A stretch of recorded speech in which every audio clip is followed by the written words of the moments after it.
Let's start with this. Have you ever found yourself lost in a fast-paced English conversation, desperately trying to catch up? That's the challenge millions face every day. We all know that becoming fluent means more than reading textbooks. It's about understanding real people in real time. Listening comprehension is the foundation of language acquisition, just like a strong chassis supports a car. Take the term phoneme. That's a unit of sound, distinguishing one word from another. If you mix up bat and pat, you're missing a phoneme. Or consider intonation, which is simply the rise and fall of pitch. That's how you tell if someone's asking a question or making a statement. But here's the catch. If you don't train your ear for these details, you'll miss the nuance and meaning behind the words. So, why should we prioritize listening? Because it's the fast lane to practical fluency, and I'll show you how you can accelerate your own journey today. Have you ever wondered, why am I not getting better at understanding English, even when I practice? There are two big roadblocks. Cognitive overload, when your brain gets overwhelmed by new sounds and words, and accent variability, which means the same word can sound wildly different depending on who's speaking. Let me tell you a story. My friend Anna could ace English tests, but freeze up when chatting with a Scottish tourist. Why? Her mind was juggling too many unknowns at once. Now, you might be thinking, is there a shortcut? Not exactly. But there are smart strategies you can use to break through these barriers. Let's break down these challenges. And then I'll share targeted solutions to help you move past them fast. What's the difference between hearing and listening? It's like watching a movie with the sound off. You see action, but miss the plot. That's why active listening is crucial. Active listening involves two key concepts: shadowing, where you mimic what you hear in real time, and transcription, writing down what's spoken. Both build neural pathways, like carving a hiking trail that gets easier each time you walk it. Imagine yourself repeating after a podcast host, line by line. At first, it's exhausting, but soon, your brain syncs up with the rhythm and melody of natural speech. Now, some of you are probably asking, do I really have to repeat everything? Trust me, the answer is yes, at least at first. So, start small. Choose a short clip, shadow it, and write down what you hear. The payoff? Your comprehension will skyrocket in just weeks. Ever tried listening to a complex news report only to feel totally lost? That's not your fault. It's about using the right materials for your current level. Input comprehensibility means you need material you can mostly understand, with just enough challenge to stretch you. And the contextual cue, like visuals or familiar topics, makes comprehension easier. Let me paint a picture. Imagine learning to swim by jumping in the deep end. You wouldn't, right? Start in the shallow end with slow podcasts, children's stories, or subtitled series. Now, you might wonder, will I outgrow easy content? Absolutely. As you improve, gradually raise the difficulty, switching from cartoons to documentaries. The golden rule: stay at the edge of your comfort zone. That's where real progress happens. Have you heard of shadowing? It's a game changer. This method, popularized by language experts, means repeating audio out loud, almost like you're someone's echo. Auditory loop is the technical name for the brain's sound replay center. It gets stronger with shadowing. And prosody, which refers to patterns of stress and rhythm, becomes second nature. Let me show you. Put on a podcast and try to repeat each sentence as closely as possible, matching tone and speed. You might hesitate, thinking, won't I sound silly? Maybe at first. But this is exactly how actors learn new accents and speakers master fluency. Stick with it for 10 minutes a day, and you'll train your ears and your mouth to decode real English at lightning speed. What if you could listen to a native speaker and catch every word? Transcription helps you get there. Phonological awarenesses is the skill of distinguishing sounds, while lexical chunk means recognizing groups of words as single units. Transcription sharpens both skills. Here's how. Listen to a short clip, pause, and write down exactly what you hear. Missed something? Rewind and try again. Now, some of you might sigh, isn't this tedious?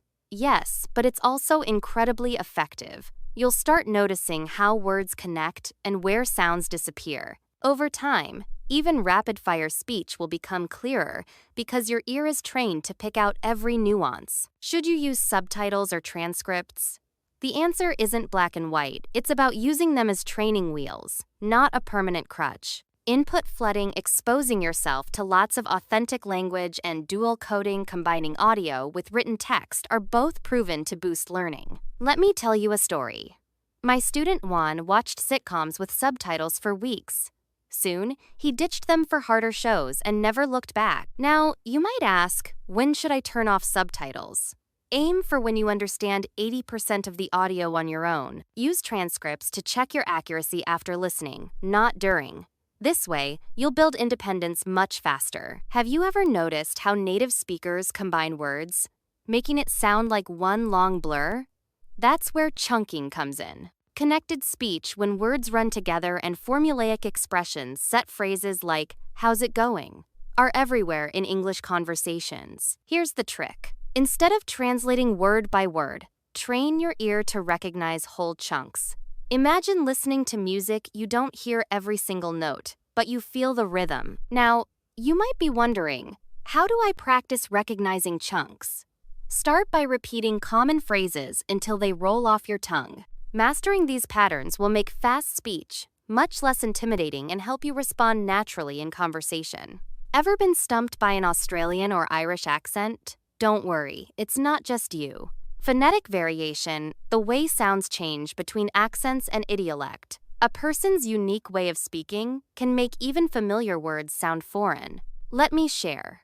Once, I struggled to understand a London cab driver, even though I'd studied British English for years. Now you may ask, can I train for all accents? Absolutely. Sample podcasts and YouTube videos featuring speakers from different regions. With time, your ear will adapt just like a musician, learns both classical and jazz. Embrace the diversity, and you'll feel confident anywhere. Let's bust a myth. You don't need marathon study sessions to make real progress. In fact, short, focused bursts are far more effective. Distributed practice, spreading learning over multiple sessions, and the spacing effect, leaving time between reviews, help your brain lock in new sounds. Imagine spending just 15 minutes a day on targeted listening. That's like watering a plant regularly instead of flooding it once a week. Are you thinking, is a little practice really enough? Absolutely. It's consistency, not duration, that builds skill fastest. So, set a timer, pick a short audio clip, and make it a daily ritual. You'll be amazed at your progress in no time. Have you ever recorded yourself speaking English?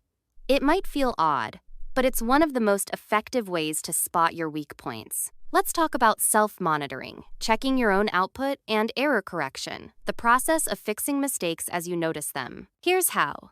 Pick a short dialogue, record yourself repeating it, then compare your version with the original. Notice where your pronunciation slips or rhythm breaks. Maybe you're thinking, I hate the sound of my own voice. That's normal, but with practice, you'll gain insights no textbook can offer. Recording gives you instant feedback, helping you tune your ear and your accent with each session. In today's world, your phone is your personal language lab.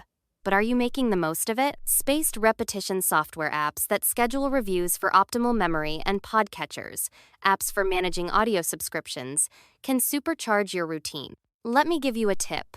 Subscribe to podcasts that match your level. Use apps like Anki for reviewing tough vocabulary, and set reminders for daily practice. You may wonder, won't I get bored?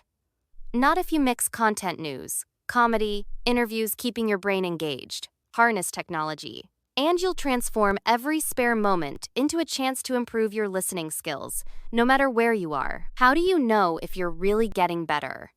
Tracking your progress is key to staying motivated. Try self-assessment quizzes, short tests to measure comprehension, and a learning journal, where you record breakthroughs and challenges. Here's a story.